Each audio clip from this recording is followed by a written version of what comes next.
Niner gang, what it do? Hope you're all having a really good week and weekend. I am your host, Chase Sr. Can't wait to get to this mailbag where I answer all of your 49ers-related questions. It's part of one of the cool and great things that we do here on the channel. We like to involve you in our shows. Our mailbag's a big part of that. Let's kick off this mailbag with this question from Rodney Raposa. Does the Warner deal hamper us in extending Bosa? No, it does not, because I think it's really a sign that the Niners aren't going to bring back Jimmy Garoppolo next year. I think he's going to be a prime trade candidate. It wouldn't shock me. Keyword, shock me. If Trey Lance blows everybody away in training camp as well as the preseason, Kyle Shanahan meets with the coaching staff and they're like, okay, my gosh, Trey Lance, I understand he's raw, only played one full season at North Dakota State, doesn't have all that much experience, but we gave up a lot for this guy to take him at number 3. If he's ready to go, let's play him. He also gives a completely different element and threat to this offense that we haven't had under Jimmy Garoppolo because he is a true pocket passer. So if there is a quarterback needy team out there, wouldn't shock me if the Niners deal Jimmy G to one of those teams that frees up around $25+ million, I believe, over this season and next season. That allows you to re-sign Nick Bosa. Dave in the desert predicting the bye for Lance to start. Yeah, so the bye is week 6 for the Niners, in case you didn't know. So, yeah, it really wouldn't surprise me if Trey Lance did start after the bye. I mean, here's the beginning portion of this schedule.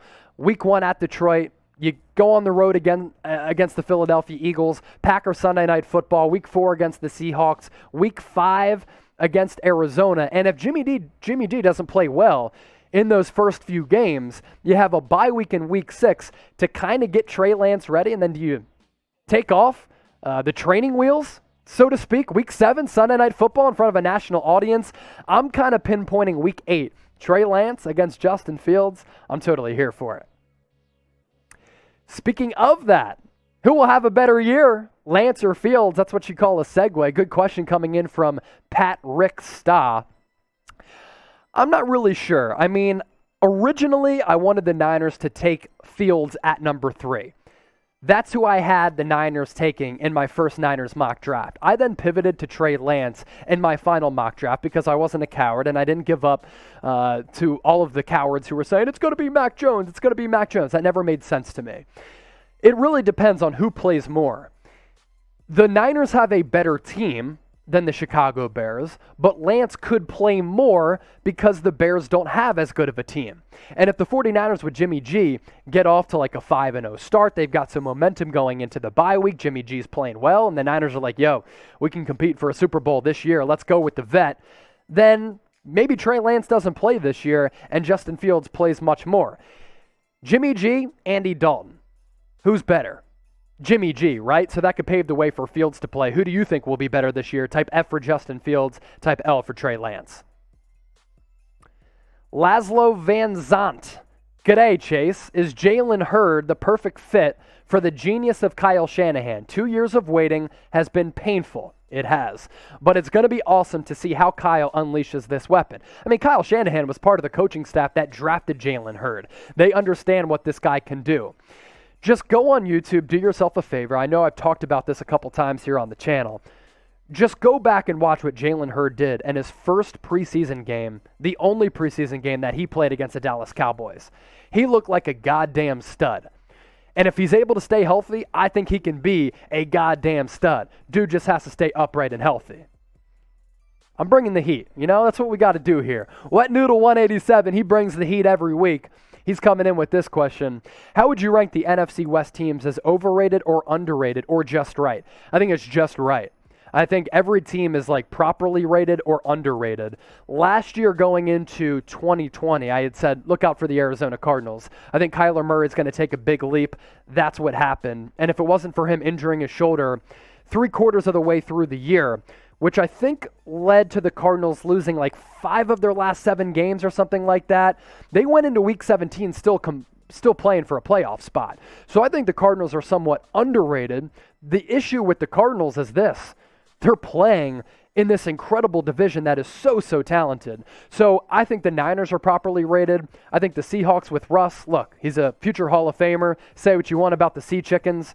They've been a really good team for a long time because of Russ. And I think the Rams with Matthew Stafford certainly upgrade.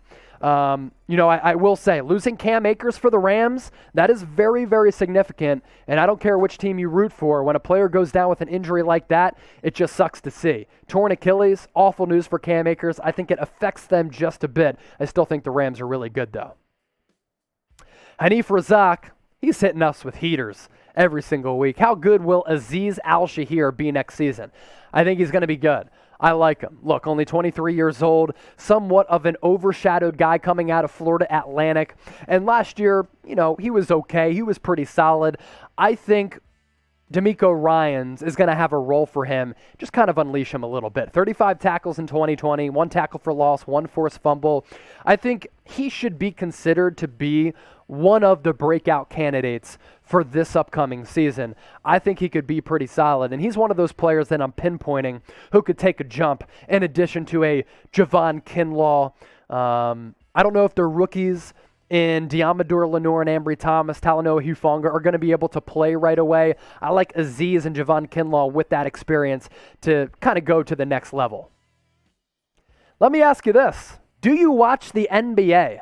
Type Y for yes, type N for no. Some of you might despise the NBA, and I kind of get fearful about what you might say in the comment section, but this is why I'm asking you that question.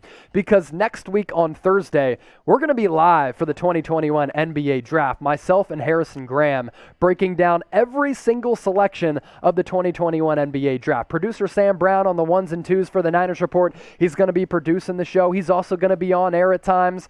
And we are the most watched NBA Draft coverage on YouTube. So you don't want to miss it.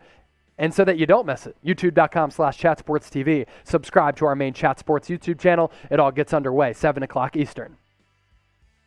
Kevin Andrews, what's good, man? Will Sherman play at all this year? Could he come back to the Niners cheap after recent problems? Maybe. It kind of all depends on what happens with that legal situation. And the police department is doing an investigation into the 911 call that could take months.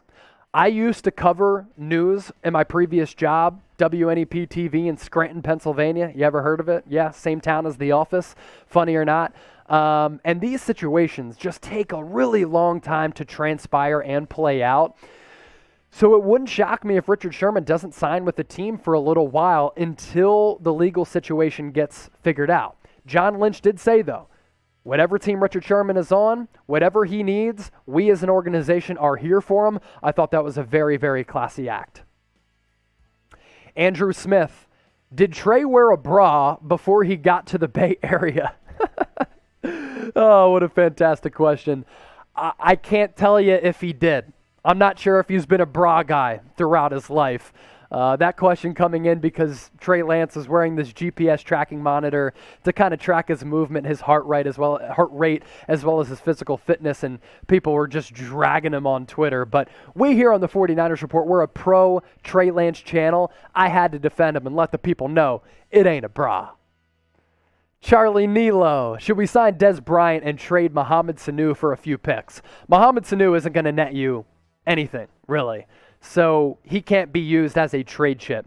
Maybe a couple years ago, I thought the Atlanta Falcons fleeced the New England Patriots in trading some high draft capital for Sanu because he didn't end up doing really anything. I think Sanu as a slot guy can actually be pretty good in this Niners offense this year. Dez Bryant, it would have to take an injury, maybe another one, to a guy like Jalen Hurd.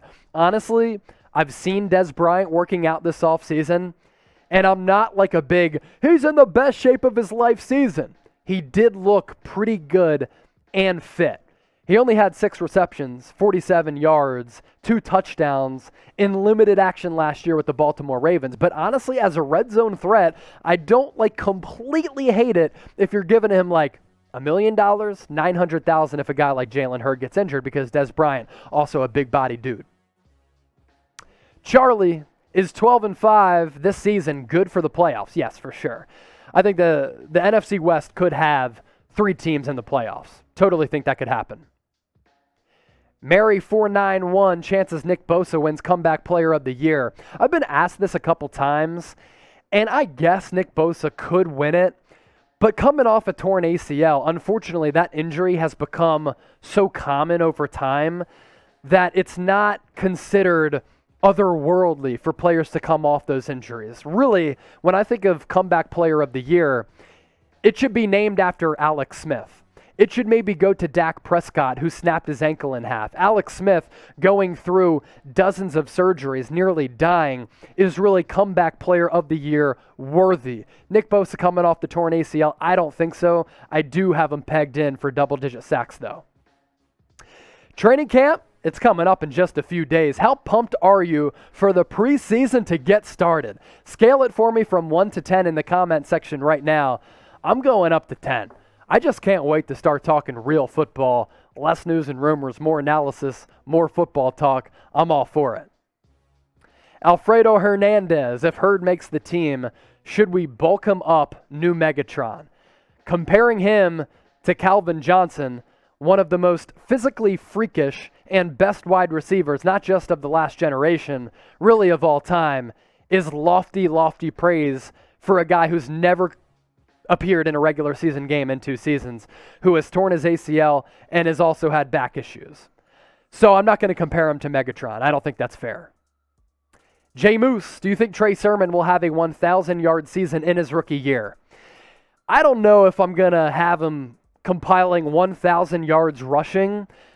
Maybe 800, 850 is the over-under that I would set. I think Trey Sermon, and I've said it here on the channel a few times, I think he could be the starting running back. And of course, Kyle Shanahan goes with a running back by committee to keep his running backs fresh. But I think Trey Sermon can be somewhat of a bell cow. And the Niners really haven't had that consistent go-to option at running back for a while, partly because of injuries. Also, they haven't had prospects like Trey Sermon. So 800 to 850 yards for Trey. Brett 125, chances of Jimmy making the Pro Bowl. I believe he can and will.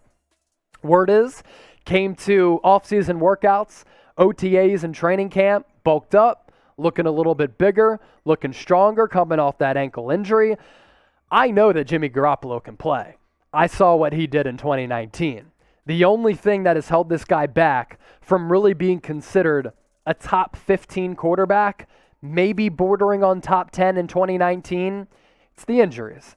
That's really it. It's not the ability, it's the availability, and Jimmy Garoppolo has just been far injured way too much.